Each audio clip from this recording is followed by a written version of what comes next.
call you. He does not discuss with your conduct to know what to call you. He calls you what he calls you, irrespective and in spite of your conduct, because he also is a believer that what he says will come to pass. I don't know if I'm talking to somebody else.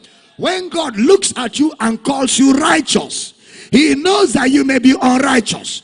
He knows that you may have a lot of unrighteous dealings, but he calls you righteous by faith, and he believes that what he has called you will be your name.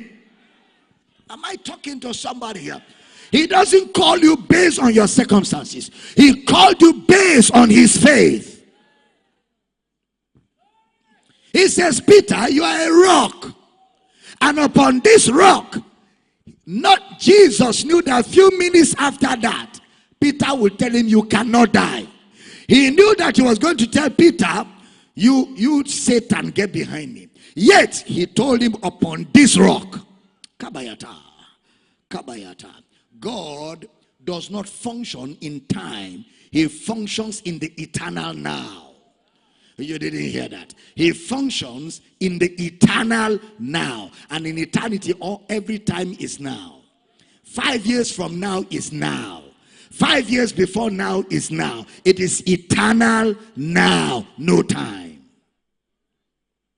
So he knows that circumstances will pass. He knows that your mistakes will pass. He knows that your errors will pass. He knows you will get over it and stand. So he does not call you based on the temporary circumstances. He calls you based on what he sees of you, irrespective of times and seasons and circumstances.